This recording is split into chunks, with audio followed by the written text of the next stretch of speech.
وأعظم الأمور قتل النفس بعد الشرك.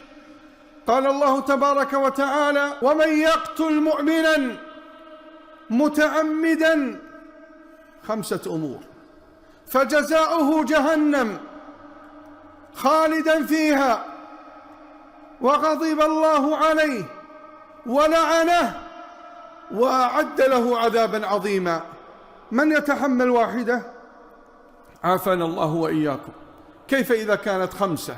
لذلك قال صلى الله عليه وسلم: كل ذنب عسى الله أن يغفره إلا أن يقتل الرجل أخاه متعمدا. يا الله، ووالله إنه ملعون على لسان الشريعة ومغضوب عليه، وهو في جهنم إلا أن يشاء الله جل جلاله خالدا فيها. والنبي صلى الله عليه وسلم رأى رجلا دخل المسجد بسيفه، والسيف ليس في غمده بل مسلول وكان يرتديه، فغضب النبي صلى الله عليه وسلم غضبا شديدا لئلا يصيب أحدا من المسلمين، ونهى النبي صلى الله عليه وسلم أن تمد أو أن تشير إلى أخيك بحديدة إشارة.